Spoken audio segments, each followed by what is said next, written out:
That is the wind, and this is a bean. A purple pole bean, I think. That's some kind. And here's the garden that that bean came from. Now, there's not many beans coming out of this garden yet, but there should be soon, as there are many flowers on the vines, and we're no longer cutting off the flowers because the vines have gotten long enough that we're not trying to save their energy for growth. Although there are some younger pole beans like this one here that are still growing. Over here is my lettuce plant that is doing very well. Sort of scattered throughout the garden are these onions, or these cucumber plants that we just started. Most of them are bush cucumbers, so they don't need like a trellis or a pole, but we do have a few climbing ones in certain spots. And here's some beans. Which beans are they? I'm actually not sure, just because we actually had some beans that we planted that were literally labeled mystery beans because nobody knew what they actually were. I think that's what this plant here is, and I think actually that bean on the table is probably a bean from either this plant or one very much like it.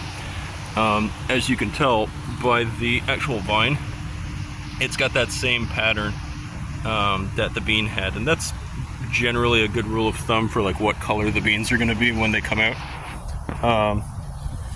We've got some little baby chard and stuff like that. We've got these golden cabbages that some of them are doing better than others, but they're generally doing pretty well. And all of these guys that look like little trees are actually marigold plants. And so they're actually kind of planted as like a defensive line against pests. They're not quite as big or impressive, but I do actually have some leeks that have been planted as well. You can see one there and another one here next to it that's not as tall. Those are actually being planted as a defensive measure as well as most of those onions. We're not really growing onions for service because we already get so many, we don't really need them. So anyway, some more beans, some more bush cucumbers. What else do we got over here? We got some chard there that refuses to stand up for itself, instead it's laying flat like so many Chinese millennials. And then over here we have another cucumber, but this is more of like a vining one. The hope is that it will vine along this kind of structure here, this post, so it doesn't really need a trellis or anything. There's some more chard there, our rain gauge. Mary and Kasha are trying desperately to get some sweet potatoes going in these bags, but there have been some setbacks, I think. Our bush beans over here in these tomato cages, as some people call them, they're not doing fantastic. They had a very hard start this year just because they ended up being actually overwatered due to the pot irrigation experiment that we're doing here that definitely probably overwatered them early in the season, just because we had such a historically wet May that just refused to stop raining all the time. And the thing is, once you fill up these pots, I mean, let me tell you, they do really work. They're terracotta, and they seep the water out slowly into the soil around them in kind of like a radius. They do work. That's the one thing we definitely discovered. They do definitely work, but the problem is if your soil's already wet, it can be a bit of a problem for you. So here's some kale. Some of it's getting eaten up by something, unfortunately, but it seems to be getting stronger and stronger every week, so I'm optimistic that it will start producing pretty well. We have another nice big one over here, and some other ones that are kind of doing okay down this row, as well as some chard that are doing well. This over here is probably our best chard of the bunch so far. Even though it's a little bit misshapen, it's nice and green. Leaves are nice and big. It's such a vibrant chard in comparison to, well, some of its friends. What else we got going on here? We've got one of our onions that has gone to flower here, which is kind of cool. That's how they grow.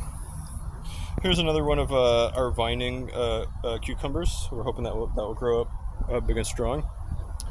But yeah, here at the top of this vine here, you can see that we've actually clipped the top off now that it's reached the top of the trellis, so that it stops trying to grow off, you know, into the blue yonder, and instead it will start to fork off of lower splits in its vine and stuff like that. But you can see here are the actual flowers of the bean vine, and those will hopefully turn into a bean as long as they get pollinated. So over here it's kind of the same story.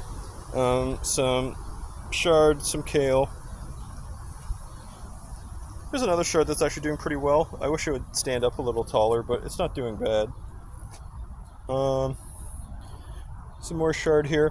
These little guys here are actually not weeds. Well, that guy's a weed. In fact, actually, I'll pull him out right now because he's a weed. But this guy right here could easily be confused for a weed, but he's actually not. He is actually a ground cherry, which you've probably seen. Sometimes they're called a golden berry. They're sort of those like yellow berry-like things. They're almost like a grape that have sort of like a papery kind of like dried leaf sort of covering on them sometimes. Over here we have a squash that, if it succeeds, is actually going to get very, very big. Hopefully it's not too big for this spot, but we'll see what happens. Some of the other people who live here at the house are actually growing some tomatoes in these pots here. Here we have another big long boy. This is another pole bean that's really living up to his name, curling up that pole. And you can see that his flowers are very, very, very purple. And his vine is very purple too. And so it's a good indicator that when his beans actually grow, that will be the same color that they'll be. So we just have a bunch of things back here. They're sort of like chard, kind of speckled out throughout. These guys haven't gotten very big yet, although this sunflower is getting pretty big. But these are actually something, it's like an oriental vegetable that they have in Asia that's called the Malabar spinach. It's quite good. It's very similar to spinach, but it has sort of like a meatier leaf that has like more body to it. They should be quite nice. I'm excited to actually try to eat some if we can get one of these guys to grow large enough. They're unfortunately all still quite small, but they're alive and they're doing all right.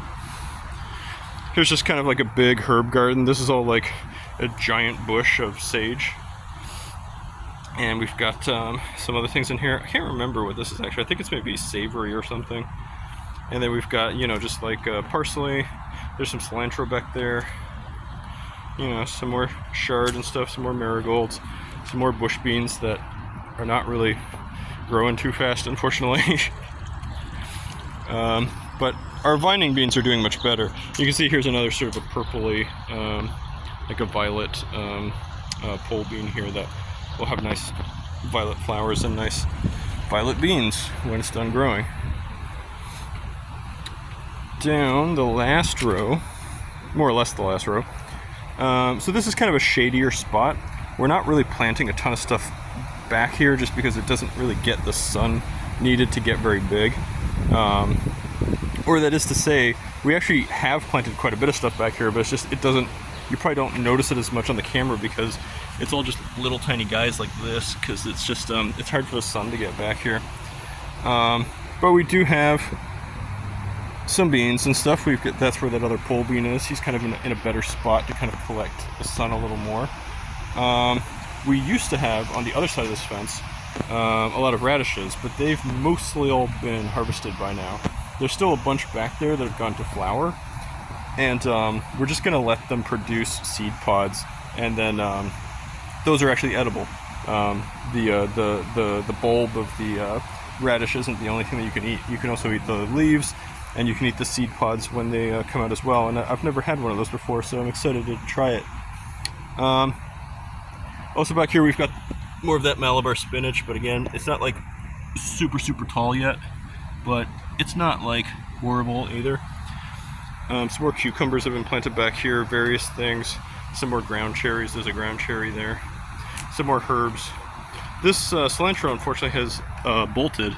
It's going to seed on us right now, so it's not going to be that useful for harvesting the leaves for much longer, but these parsley seem to be doing fine.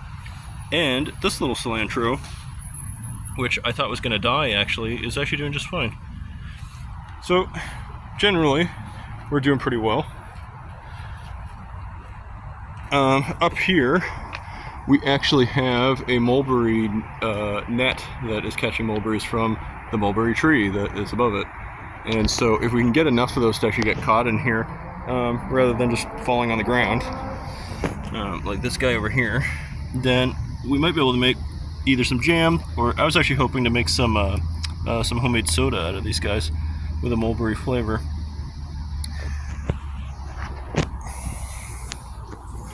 So, I don't know if I'm turning this around the right way, but that's the garden. That's what we've done so far. You can see it's a lot greener now than it was in the early goings, and we're hoping it gets even greener still. So we'll keep you guys updated, and hopefully in the next few weeks we might be able to have some good strong harvests of beans, and maybe even some of the leafy greens will be ready to go as well. Some of that chard definitely looks like it's almost ready to go. I just don't want to be chopping off any good leaves that they have while they're still growing, you know. Anyway, cheerio.